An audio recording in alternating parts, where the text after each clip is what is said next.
दोस्तों आज की हमारी जो ऑडियो बुक समरी है वो है गेटिंग टू यस बुक के बारे में, यानी कि बिजनेस के अंदर मोल भाव के एक्सपर्ट कैसे बने। अगर आपको बिजनेस के अंदर मोल भाव करना है या फिर किसी भी डील के अंदर एक्सपर्ट बनना है तो ये समरी आपके लिए है। इस समरी में हम जानेंगे कि आप किस तरह किसी भी चीज़ में नुकसान सहे बिना किसी भी चीज़ को लेकर के मोल भाव करते हुए खुद के लिए एक फायदे का सौदा कैसे तय कर सकते हैं। तो अगर आपको अपने छोटे या फिर बड़े बिजनेस में मोल भाव अच्छे से करना है तो ये समरी आपको काफ़ी हेल्प कर सकती है। ये समरी हर उस व्यक्ति के लिए है जो खुद को मोल भाव करने में एक्सपर्ट मानता है या फिर बनना चाहता है, फिर चाहे उसे कोई बिजनेस डील करनी है या फिर उसे घर में कोई बात करनी है या फिर किसी भी व्यक्ति के साथ में बातें करनी है और कैसे किसी भी डील को आसानी से एक सक्सेसफुल डील में कन्वर्ट करना है। ये समरी आपको इन सभी के बारे में सिखाने वाली है। इस बुक को रोजर फिशर ने लिखा है जो कि अमेरिका के होवर्ड लॉ स्कूल के प्रोफेसर थे। उन्होंने अपने सहयोगी के साथ में मिलकर के होवर्ड नेगोशिएशन प्रोजेक्ट की शुरुआत की थी, यानी कि हम किसी भी बात को लेकर के किसी व्यक्ति के साथ जो भी बातें होती हैं उनमें अच्छे से कैसे कर सकते हैं या फिर किसी बहस को किसी अच्छे अंजाम तक कैसे पहुंचा सकते हैं, किसी भी डील को एक अपने फेवर में कैसे ले सकते हैं। इन सभी के बारे में ये समरी हमको सिखाने वाली है। अगर आप बिजनेस करते हैं तो बिजनेस में आपको डील करनी होती है, या फिर आप अगर पॉलिटिशियन में हैं तो किसी के साथ में आपको बहस करनी होती है। किसी भी व्यक्ति के साथ में अपनी बात को एक प्रभावशाली तरीके से कैसे रखना है, ये समरी आपको इन सभी के बारे में सिखाने वाली है। यानी कि एक तरीके से अपने अंदर बोलने की जो कला है उसको कैसे डेवलप करें, इन सभी के बारे में आज हम जानने वाले हैं। तो स्टार्ट करते हैं हमारी समरी को और देखते हैं सभी पॉइंट को। अच्छे से मोल भाव करना सीखिए। सब कुछ आपके मोल भाव करने पर ही निर्भर होता है। आज शायद इस बात पर यकीन करना थोड़ा मुश्किल होगा कि पहले किसी भी तरह के जो भी फैसले हैं उनको लेने में शायद ही कोई बैठ करके उस बारे में बात करता था, फिर चाहे फैसले घर के हों या फिर बिजनेस से जुड़े हों। पहले किसी भी चीज़ को लेकर के सिर्फ एक व्यक्ति ही अपना फैसला सुना देता था और बाकी सब चुपचाप उसको मान लेते थे। घर में अक्सर जो भी बड़े लोग होते थे वो जो भी कहते थे सब उनकी बातें मानते थे। ठीक उसी तरीके से कंपनी में जो भी सबसे सीनियर बॉस होता था उसके अकेले फैसले से ही पूरी कंपनी चला करती थी। ऐसा नहीं है कि जो भी इस तरीके के फैसले हैं जो भी बड़े लोग लेते थे वो गलत थे, लेकिन किसी भी फैसले को लेने से पहले सबकी राय और मशवरा लेना काफ़ी आवश्यक होता है। आज के समय में ये चीज़ बदलती हुई दिख रही है। अब किसी भी स्तर पर कोई भी फैसला लेने से पहले लोग काफ़ी सोच विचार और जो भी बातें करते हैं उनके बाद ही कोई फैसला लेते हैं। सबकी राय सुनते हैं और फिर जिस पर भी सबकी सहमति बनती है उस फैसले को स्वीकार करते हैं। आज चाहे घर के भीतर के फैसले हो या फिर बिजनेस के हो, फिर किसी भी राजनीतिक पार्टी द्वारा लिए गए फैसले हों, अगर किसी भी निर्णय तक पहुंचने के लिए हर स्तर के लोगों के सुझाव और सलाह जरूर ली जाती है। कंपनी के सीईओ कोई भी डिसीजन लेने से पहले अपने जो भी एम्प्लॉय है उनसे बात करते हैं, उनकी जो भी राय है वो लेते हैं। नेता भी अपनी वोटर्स से और पार्टी के कार्यकर्ताओं से लगातार संपर्क में बने रहते हैं। क्या सही है और क्या गलत है हमेशा ये समझाने में लगे रहते हैं। आज इंटरनेट का ज़माना है, अंगुली चलाने मात्र से ही हर चीज़ के बारे में इंफॉर्मेशन हम ले सकते हैं। अगर घर का कोई बुजुर्ग बच्चे को किसी काम के लिए मना करता है तो बच्चा खुद इंटरनेट से उस काम के फ़ायदे और नुकसान को समझ सकता है। अगर किसी बड़े ने उसे कुछ गलत बताया है तो वो भी उसे सही जानकारी देने की काबिलियत रखता है। कुल मिलाकर हर जगह आज बोलने और अपना मत रखने का प्लेटफॉर्म बना हुआ है। फिर चाहे दोस्त के साथ किसी मूवी की अच्छी खराब होने की बहस हो या फिर किसी कंपनी द्वारा ले जाने वाले किसी फैसले को लेकर होने वाली बातें हों, हर जगह आपको अपनी बात मजबूत पक्ष के साथ में रखनी आनी चाहिए। लोगों को अपनी बातों से संतुष्ट करने का गुण आपके अंदर होना चाहिए। इसलिए आपके मोल भाव करने यानी कि अपनी बातों को वजन के साथ में रखना और सामने वाले को कन्विंस करना आना चाहिए। ये आपकी लाइफ में हर जगह काम आने वाली बातें होती हैं। व्यर्थ की बहस से बचें, सिर्फ इसमें आपका नुकसान ही होगा। कई बार दो पक्षों में होने वाली जो भी बातें हैं ऐसे मोड़ पर पहुंच जाती हैं जहां से उसका कुछ भी हल निकलना असंभव होता है। जैसे मान लीजिए कि दो कंपनियों के बीच किसी डील को लेकर के बातें हो रही हैं, लेकिन शुरू में ये पता लग गया है कि इस डील में कोई भी पक्ष समझौता करने वाला नहीं है।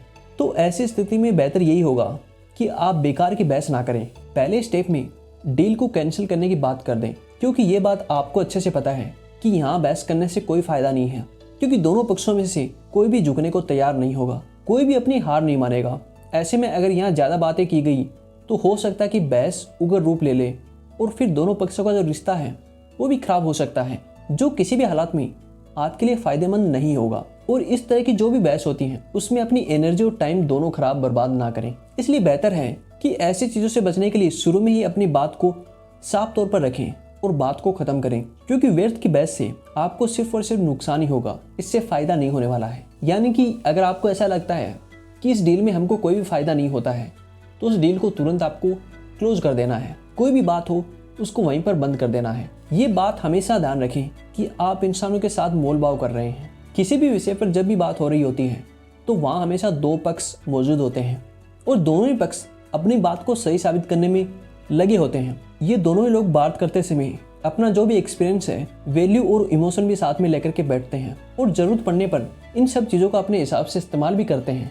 ऐसे में कई बार ऐसा भी होता है कि एक चीज़ पर ही अलग अलग लोगों का रिएक्ट करने का जो तरीका होता है वो भी अलग अलग होता है। जैसे कि किसी बात को लेकर हो सकता है कि आप बहुत अधिक इमोशनल हो रहे हैं लेकिन सामने वाले व्यक्ति को ये इरिटेटिंग लग रहा हो। ऐसे में किसी भी निर्णय को लेने के लिए होने वाली जो भी बातें होती हैं दो फेज में होते हैं। पहला फेज जब दोनों पक्ष आपस में सहमति से बात करते हुए किसी मुद्दे का हल निकालना चाहते हैं, जबकि दूसरा फेज वो होता है जब एक पक्ष इमोशनल हो उठता है और बहस के दौरान होने वाली जो भी बातें हैं उनको अपनी पर्सनल लाइफ में लेकर के रिएक्ट करने लगता है। इन दोनों फेज के बीच बहुत बारीक सा अंतर होता है। तो ऐसे में आपको किसी भी टॉपिक पर बात करते समय या फिर चीज़ों का मोल भाव करते समय अंतर को समझना काफ़ी बेहद जरूरी होता है, क्योंकि किसी भी डील के दौरान आपदा या फिर सामने वाले पक्ष का गुस्सा या फिर इमोशन होना पूरे डील को खराब कर सकता है।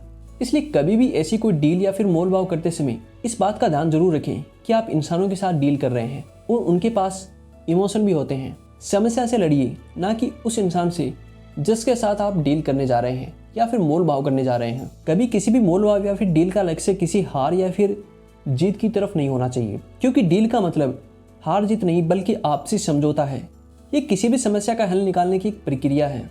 ये कोई हार जीत का खेल नहीं होता है। ये तरीका तभी काम करेगा जब दोनों पक्षों के लोग किसी भी समस्या को एक जैसे नजरिए से देखते हुए उसका हल निकालने की कोशिश करेंगे, ना कि अलग अलग सुझाव देते हुए खुद को बेहतर साबित करने की होड़ में रहेंगे। कई बार किसी बात का हल निकालने के लिए दोनों पार्टियों को टेबल के एक ही साइड बैठकर बात करना ज़्यादा फायदेमंद होता है। ऐसा करने से आपका फोकस समस्या के हल पर रहेगा, ना कि समस्या को लेकर के दूसरों पर आरोप लगाने पर। ऐसा करने के लिए आपको हमेशा एक दूसरे के लिए कड़वे शब्दों का प्रयोग करने से बचना चाहिए। आप एक दूसरे पर पर्सनल अटैक करने से बच सकते हैं। बात कितनी भी बढ़ जाए, लेकिन आप किसी की जो भी पर्सनल अटैक है उसको मत कीजिए।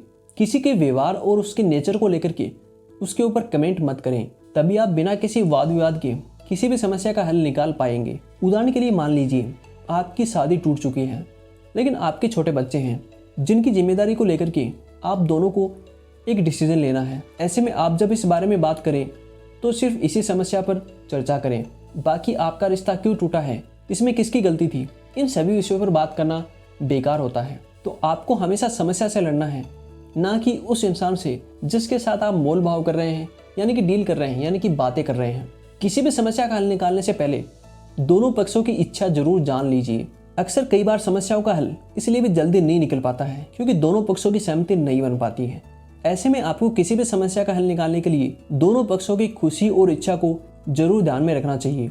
जैसे कि मान लीजिए आप कहीं घूमने का प्लान बना रहे हैं, आपकी इच्छा है किसी बीच पर जाने की, लेकिन आपकी जो वाइफ है उसका मन है हिल स्टेशन देखने का। ऐसी स्थिति में अगर आप किसी एक की इच्छा पूरी करेंगे और खुशी का ध्यान रखेंगे तो शायद आप बेहतर निर्णय नहीं कर पाएंगे। आप दोनों की इच्छा का सम्मान करते हुए किसी माउंटेन सी वाले इलाके में घूमने के लिए जा सकते हैं, जहाँ पर आपका समंदर की लहरों को देखने का जो ख्वाब है वो भी पूरा हो सकता है और आपकी पत्नी हिल स्टेशन भी घूम सकती है। ये सिर्फ एक छोटा सा उदाहरण है। आप इसी तरीके से जिंदगी में हर छोटी बड़ी चीज पर डिसीजन लेते हुए अपना जो निर्णय है वो ले सकते हैं। किसी के साथ मिलकर के किसी चीज का डिसीजन लेते वक्त ये जानने की कोशिश करें कि आपके विचार और सामने वाले के जो विचार हैं उनमें अंतर कहाँ आ रहा है और आप ऐसा क्या कर सकते हैं जिससे दोनों की इच्छाओं का सम्मान हो सकता है। ऐसे में किसी भी डिसीजन को लेने से पहले दोनों पक्षों की इच्छा और खुशी जानने की कोशिश करें। ऐसा करके बेशक आप एक बेहतर फैसला ले सकते हैं। समस्या का पूर्ण हल निकालने से पहले उसके जो भी विकल्प हैं उस पर भी ध्यान जरूर दें। जब दो लोग बैठ कर के किसी चीज़ पर बात करके कुछ डिसीजन लेने की कोशिश करते हैं तो ज़्यादातर ये पहले से निर्धारित होता है कि किस तरह का जो डिसीजन आने पर आप दोनों पक्ष खुश रहेंगे। इस वजह से अक्सर जब भी किसी विषय पर निर्णय लेने के उद्देश्य से दो लोग बात करने बैठते हैं तो पहले से पता होता है कि बातचीत का जो आखिरी निर्णय है वो क्या आने वाला है। किसी एक पक्ष के लिए या तो हाँ होगी या फिर ना होगी, लेकिन क्या ऐसा हो सकता है कि आप दोनों सीधे सीधे रिजल्ट देने के बजाय किसी और विकल्प पर भी विचार कर सकते हैं। आप किसी समस्या के 2 से अधिक हल निकालने के बारे में सोच सकते हैं। सिर्फ हाँ या फिर ना में ही मत उलझे रहिए, बल्कि हर संभव हल पर विचार करें। उदाहरण के लिए, जब नोबेल प्राइज देने वाली कमेटी किसी को प्राइज देने का विचार करती है तो वहाँ पर एक अवार्ड के लिए कई सारे उम्मीदवार होते हैं और फिर इन सभी उम्मीदवारों को अलग अलग क्राइटेरिया में रखते हुए एक दूसरे से तुलना की जाती है। अंत में जो भी सबसे बेहतर होता है उसे जो अवार्ड है वो दिया जाता है। ऐसा नहीं होता है कि कमेटी सिर्फ एक का नाम लेकर के उस पर बहस शुरू कर दे कि इसे पुरस्कार दिया जाए या फिर ना दिया जाए। ठीक उसी तरह सिर्फ एक ही तरह के जो भी डिसीजन है उस पर मत डटे रहें। किसी एक समस्या के काफी सारे सॉल्यूशन होते हैं, बशर्ते आपको आपस में बात करते हुए हर संभव हल पर नजर डालने की और विचार करने की जरूरत होती है। कई बार तो इन्हीं विकल्पों में बेहतर हल छिपे हुए होते हैं, बस आपको ढूंढ निकालना है। हमेशा अपना जो निर्णय है उसको लेने के पीछे एक मजबूत कारण रखिए। इस बात से कोई फर्क नहीं पड़ता है कि आप किसी भी फैसले को लेने के पीछे आपका जो इंटेंशन है वो कितना अच्छा है या फिर आप कितने लोगों का भला कर रहे हैं। फर्क सिर्फ इस बात से पड़ता है कि आप जो भी फैसला ले रहे हैं उसके पीछे का कारण कितना स्ट्रॉन्ग है। आप जो भी डिसीजन ले रहे हैं क्या उसे पूरी तरीके से जस्टिफाई कर पा रहे हैं, और अगर जस्टिफाई कर पा रहे हैं तो किस क्राइटेरिया में जाकर के जस्टिफाई कर रहे हैं। क्योंकि बिना प्रॉपर सर्टिफिकेशन के लिया गया डिसीजन किसी लिहाज से ठीक नहीं होता है। ये न तो आपके लिए बेहतर है और ना ही सामने वाले के लिए। जैसे मान लीजिए आप किसी फ्लैट को खरीदने की डील कर रहे हैं। फ्लैट का ब्रोकर आपकी जो उम्मीद है उससे कई गुना अधिक इसका दाम बता रहा है। ऐसे में आप उससे सवाल कर सकते हैं कि किस वजह से इस फ्लैट का दाम इतना अधिक है और क्या वो जिस क्राइटेरिया में फ्लैट की कीमत को आंक रहा है वो आपके लिए वर्थ है। इसी तरह अगर आपने जो भी उस फ्लैट का दाम लगाया है तो आपके पास भी इसका प्रॉपर रीजन होना चाहिए।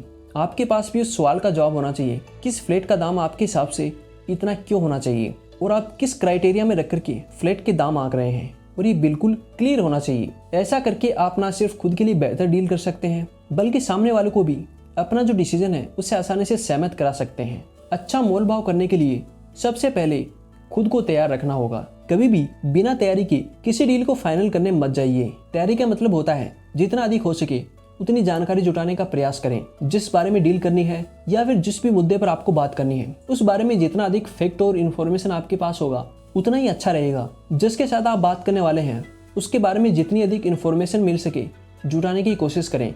सामने वाले व्यक्ति का नेचर कैसा है, क्या वो व्यक्ति आपकी जो बात है वो ज़्यादा देर तक सुनने की क्षमता रखता है या फिर नहीं, उसका इंटरेस्ट क्या है, किस चीज़ को लेकर के वो इमोशनल होता है, और वो जो भी डिसीजन लेगा क्या उसके लिए पूरी तरीके से वो स्वतंत्र है या फिर नहीं। उसे किसी और का भी ध्यान रखना है, वो पर्टिकुलर किस पार्टी, धर्म या फिर मान्यता पर यकीन करता है।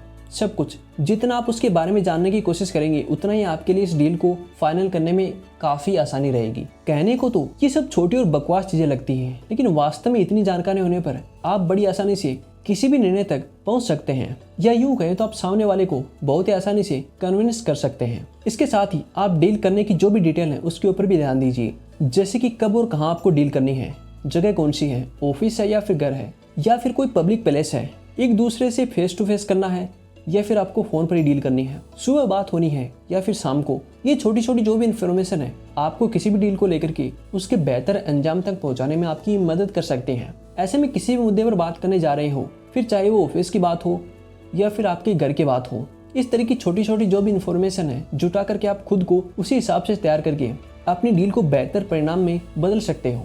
मोल भाव सिर्फ बातचीत है, इस बातचीत को ध्यान से सुने और जो फैक्ट है उसी पे टिके रहें। इस बात से तो आप काफी हद तक सहमत होंगे कि अधिकतर जो भी समस्याएं हैं सिर्फ बातचीत न होने की वजह से बढ़ती जाती हैं।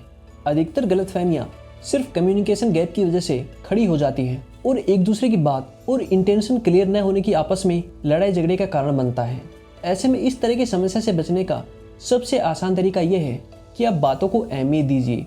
जितनी शिद्दत से आप चाहते हैं कि लोग आपकी बातें सुने, उतनी शिद्दत से आप दूसरों की भी बातें सुनिए, और दूसरों की सिर्फ उन्हीं बातों को आप मत सुनिए जो कि आप सुनना चाहते हैं, बल्कि उन बातों को भी सुनिए जो कि कड़वी हैं और जिसे आप सुनना पसंद नहीं करते हैं। लेकिन इस कड़वी बात का भी रिएक्शन गुस्से में आकर या फिर इमोशनल होकर मत करिए, बल्कि उसी कड़वी बात के पीछे का जो भी नब्ज है उसको पकड़ने की कोशिश करें। फैक्ट को बाहर निकालिए और फिर उस बात की जड़ को खत्म करने की कोशिश करें। आप किसी भी डील या फिर जो भी बातें हैं उसको एक अच्छे मुकाम तक तभी पहुंचा सकते हैं जब आप बात करेंगे और चीजों को गहराई से समझने की कोशिश करेंगे। शांत होकर बैठना किसी भी बात का हल नहीं होता है और सिर्फ बोलना और आपको बेहतर रिजल्ट नहीं दे सकता है। इसलिए बोलने और सुनने का जो बैलेंस है आपको किसी भी मोल या फिर डील को बेहतर बनाने में आपकी हेल्प कर सकता है। सबसे बेहतर तरीका भी सफलता की पूरी गारंटी नहीं दे सकता है। वैसे सिद्धांतों के अनुसार अगर किसी मुद्दे पर बेहतर फैसला लेना हो तो दो पक्षों को बैठ करके आपस में खुले रूप से इस पर बात करनी होती है। लेकिन कई बार ऐसा भी होता है कि बहस के सभी अनुकूल माहौल होने के बाद भी किसी मुद्दे का जो बेहतर रिजल्ट है वो नहीं निकल पाता है। ऐसे में कई कारण हो सकते हैं, जैसे में कई बार जो दूसरा पक्ष है उसकी मंशा नहीं होती है कि किसी समस्या का बेहतर हल डिसाइड हो सके। वो मन में जो भी डिसीजन लेकर के आए हैं सिर्फ उसी पे टिके होते हैं और किसी भी सूरत में उससे अलग कोई भी जो डिसीजन है लेने पर राजी नहीं होते हैं। ऐसे में आप खुद की तरफ से कितना भी बेहतर प्रयास कर लें लेकिन आप उसे किसी भी चीज के लिए राजी नहीं कर सकते हैं। यहाँ तक कि आपकी जो भी बातें होती हैं उन सभी बातों की सहमति होने के बाद भी वो बिना अर्थ के कारण देकर के आपके द्वारा बताए गए जो भी हल है उनको रिजेक्ट कर देते हैं। ऐसी स्थिति में आपको साफ तौर पर स्पष्ट कर देना चाहिए कि आप किसी भी फैसले को तभी स्वीकार करेंगे जब उसका कोई मजबूत कारण हो। इस तरह से लंबी चौड़ी बहस करने के बाद व्यर्थ के कारण के चलते आप किसी गलत फैसले को स्वीकार नहीं कर सकते हैं। एक बात को समझ लें, जिंदगी में लगभग सभी चीजों को, सभी समस्याओं को बात के जरिए सुलझाया जा सकता है, लेकिन फिर भी बहुत से ऐसे मुद्दे होते हैं जिनका समाधान आप बात के जरिए नहीं निकाल पाते हैं। ऐसे में बेहतर यही होगा कि किसी ऐसे मुद्दे पर बहस करने से बचें, जैसे कि आप दुनिया की कितनी भी बेहतर बातचीत करने वाले या फिर मोल भाव करने वाले क्यों ना हो जाए, लेकिन आप कभी भी व्हाइट हाउस या फिर ताजमहल को नहीं खरीद सकते हैं। तो दोस्तों, इस समरी से आपने काफी कुछ सीखा होगा। इस समरी से हमने सीखा कि कैसे हम सामने वाले व्यक्ति से बातें कर सकते हैं, अपनी जो भी डील है उसको अच्छे से क्लोज कर सकते हैं और आपकी बातों को सामने वाला व्यक्ति कितने अच्छे से ले सकता है, आपकी बातें सामने वाले को व्यक्ति को कितना अच्छा प्रभावित कर सकती हैं। ये समरी आपको काफी हेल्प कर सकती है। इस समरी में मैंने जो भी पॉइंट बताए हैं सभी को अच्छे से अगर आप सीखोगे तो आप अपनी डील को आसानी से कर सकते हो और बेहतर परिणाम के साथ में कर सकते हो। किसी के साथ बातें करते वक्त आपको कैसे बातें करनी चाहिए ये भी आप जान सकते हो। तो उम्मीद करता हूँ कि आपको ये समरी काफी पसंद आई होगी।